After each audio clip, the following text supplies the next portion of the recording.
Salut, c'est dimanche et aujourd'hui je vais vous raconter l'histoire de Gog et Magog.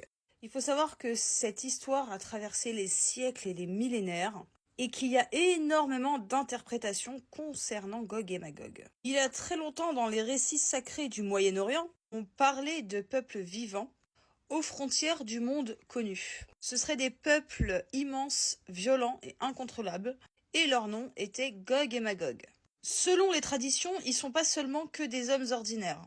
Ils représentent aussi le chaos, la destruction, mais aussi la peur des nations inconnues. La muraille du roi voyageur.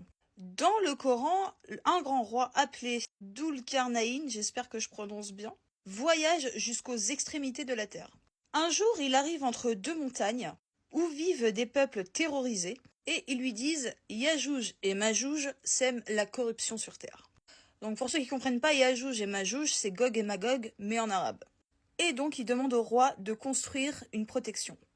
Alors Dul-Qarnayn fait ériger une immense barrière de fer et de cuivre fondu entre les montagnes.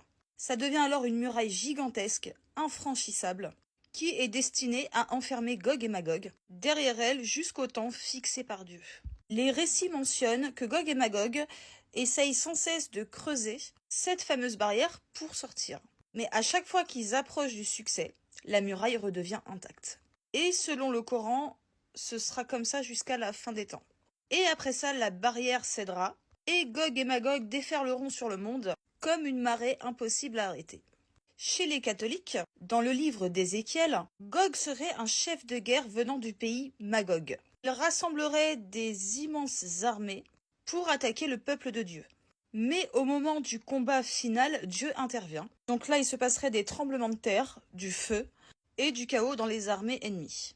Donc en gros, Gog tombe avant de triompher. Puis dans le livre de l'Apocalypse, Gog et Magog deviennent des symboles des nations rebelles et réunies pour la dernière bataille avant le jugement dernier. Donc là, vraiment, dans ces interprétations, la Bible et l'islam se rejoignent beaucoup, avec des termes différents, une histoire un petit peu différente, mais qui se rejoignent quand même.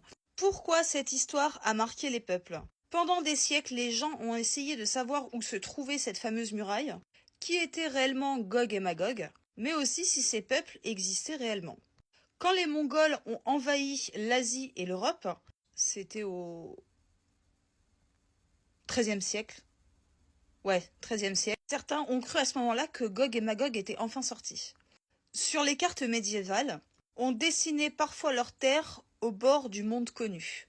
Leur sens symbolique. Aujourd'hui, beaucoup voient Gog et Magog comme la peur du chaos mondial, la violence incontrôlable, les forces qui apparaissent dans l'humanité perdent ses repères, ou une simple image de grande crise de la fin des temps.